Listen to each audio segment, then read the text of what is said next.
Very much. Take a break. Back in a moment on News Radio Wham 1180.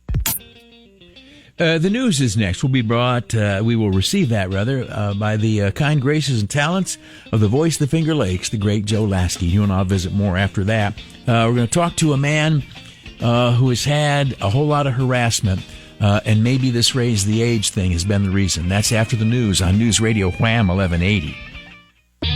Welcome back, my friend. Welcome back. We spoke yesterday, the day before, about this situation sort of over where Monroe and Culver intersect and up into the park and then down on Monroe. There have been of late problems, many problems. Boys, maybe 10 to 12 or so, on bicycles, threatening people, seemingly try to intimidate, rob people.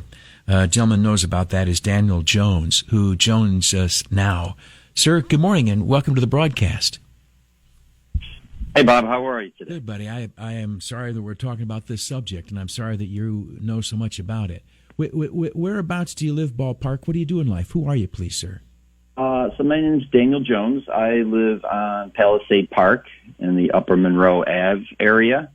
I've lived in my house for, I think, 23 years now. Outstanding. But I've lived in the Monroe Ave area for about 26 years, and I moved to this area because I love the area. I love the eclectic shops and neighborhood and people, and it's just been the last year or so, but especially within the last several months, it's just been chaotic here. In what way? What's happening, please, sir? Well, my experience, as well as experience of many of my neighbors, is there are at least 3 juveniles who are wreaking havoc and terrorizing this neighborhood in terms of stealing, vandalism, assault. They assaulted me, threatened to kill me, and have trespassed on my property multiple times. In fact, I think I might have contacted you yesterday about this. When I filed my police report in August 12th with the RPD, since August 12th, they have trespassed through my property 132 times. Man. Jen, listen. And I'm sorry. And I've got them on video stealing items from people's homes, from their front porches, stealing those items, and then walking through my backyard with those items. I've got it all on video surveillance. This is Daniel Jones. He lives off Monroe Avenue. As you speak to the police about this, what do they say, sir? Well, I have to say the police have been nothing but, reactive and have been very understanding. I honestly feel for the police because their hands are tied in many cases because these are juveniles. These are literally children. The age groups that I'm aware of are 13. The oldest is 13, and if I were to guess from just witnessing them, I'd say 13, 11, and maybe 9.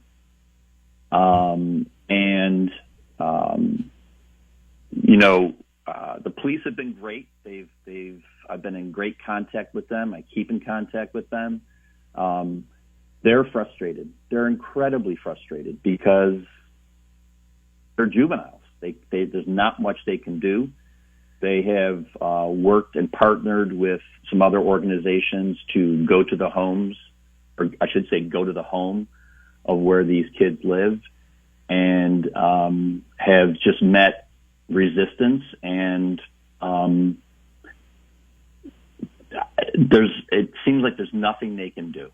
And it's incredibly frustrating as a person who loves this neighborhood, who loves the city, and my neighbors who feel the same way, but they are terrorizing this neighborhood. And the thing that frustrates me is that 3 children have this amount of power over a complete neighborhood. Yeah. This is Daniel Jones. He lives in the Monroe Avenue neighborhood, speaking about three young men, part of a real challenge facing that neighborhood for a year or so. And gentle listener, the other day I was out running on Monroe. Two of these young boys came at me with their bicycles. So, I mean, last night was the meeting. Did you of the neighborhood association? Did you go to that, sir? I did. I went. It's called MARC, the Monroe Avenue Revitalization Coalition, and they had a town hall meeting type thing to talk about what they're doing in terms of other things, not only public safety but also economic business development and environmental improvements and so on.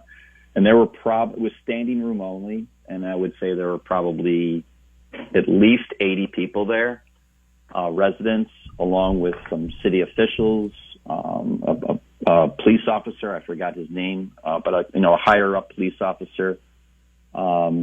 What I was told was that the police are going to be adding police who are going to actually be walking the neighborhood on foot. They didn't give us a date of when this was going to happen, but in the evenings, early evening to late at night, in the hopes of kind of giving him more of a presence in the neighborhood. But it was a great meeting, excellent group, a lot of concerned citizens, not only just about what I'm concerned about, but other things within the neighborhood and the whole overall area.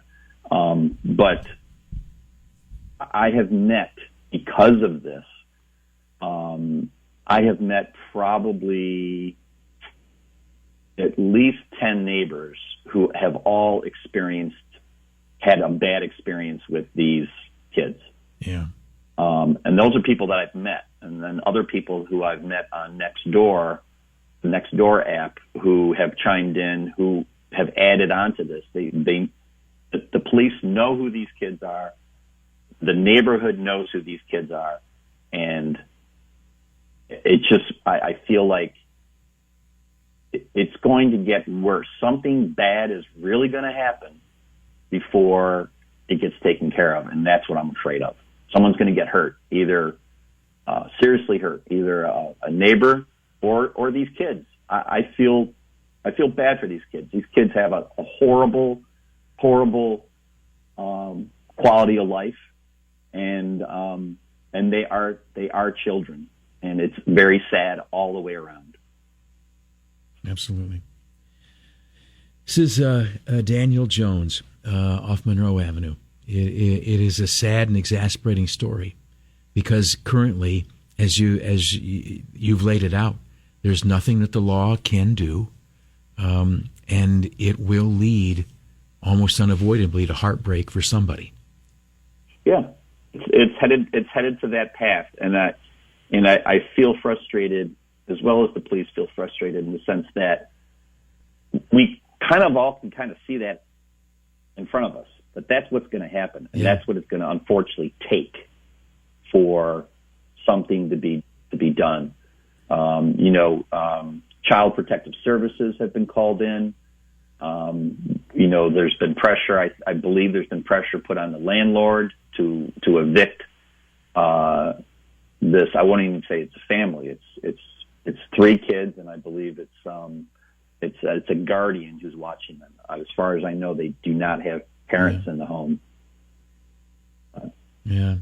And one of the last point too, speaking to Daniel Jones, is your astute observation that these three youngsters, they have power. They are defining the quality of life for a whole neighborhood. Yes, and for some adjoining businesses and an adjoining park. Right, the number of people impacted by this is very large. Yeah. And you've got video surveillance, and not only me, but so many of my neighbors have video surveillance that have been submitted in police reports, and still nothing seriously has been done yet. Yeah. But the police are doing the best they can. I take nothing against the police. They're doing the best they can. The deal is that with Raise the Age, which sets the rules for juvenile misconduct, there's nothing that can be done. Right. You know, here's a piece of paper. Have a nice day. Yeah. Daniel Jones, I'm so sorry that this is the case. I appreciate you telling us about this. Anything else we ought to know? No, I think that's it. I appreciate the opportunity to speak on your show, and just maybe something positive of this will happen. Because I'm on your show. So thanks for the opportunity. Yes, sir. God bless you, my friend. It's Daniel Jones off Monroe Avenue, and that group he talked about is dynamic and good-spirited and impressive. And hopefully their efforts can lead to something positive. Take a break. Back in a moment on News Radio Wham 1180.